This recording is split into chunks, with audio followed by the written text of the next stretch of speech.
So, everyone, welcome to the Power Play with CJ. So, we're focusing on the extension the Winnipeg Jets gave Dustin Byfuglien. I know I'm a day late. I just got back from San Diego. More about that later. 5 years at $7.6 million a year. That is a lot of dough. That's a good amount of money. That I believe places him third in the NHL among defensemen behind Shea Weber and PK Subban for average annual value. Do I think dollar for dollar it's a good deal? No. Because do I think he's the best? He's the third best defenseman in the NHL? No. God, no. But it's a lot like in the NFL when quarterbacks up for free agency, and they're good, but not like, oh my god, like elite. Joe Flacco. And, you got to spend to the cap. You got to spend to the maximum you can to keep him, because otherwise you're screwed. Getting a big righty shooting defenseman in his prime locked up, do you get overpaid for him? Fine. But they're not. This deal isn't going to carry him until he's 37. He'll be, I think, 36 when the deal's up. 35, 36. So the term's more in Winnipeg's favor than, a 7-year deal. And again, it's a lot of money, but they view him as, as a key component to building a contender in Winnipeg.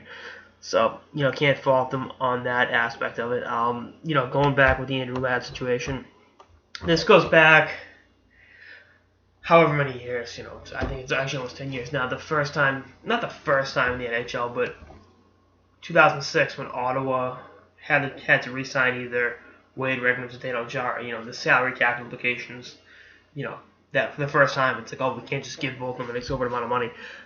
Plus, Ottawa's never really been huge spenders anyway. They're not exactly a cap team; they're a budget team. That's in hand on that. But you see that every year. Teams are going to make tough decisions. Where are you going to allocate your resources and your money? And Winnipeg's whole thing was we couldn't afford to lose Andrew Ladd and Dustin Byfuglien. Could they still re-sign Ladd? Absolutely. I mean, they'll move some pieces around, see what they have to do, but that can still happen. But if they do have to trade him away, they won't let him walk in free agency. They'll trade him before they let him walk. They say at Facebook, hey, look, at least we got Byfuglien signed. Yeah, I think that's a win in the fans' eyes. And, they're building something good in Winnipeg. The younger kids are going to need contracts.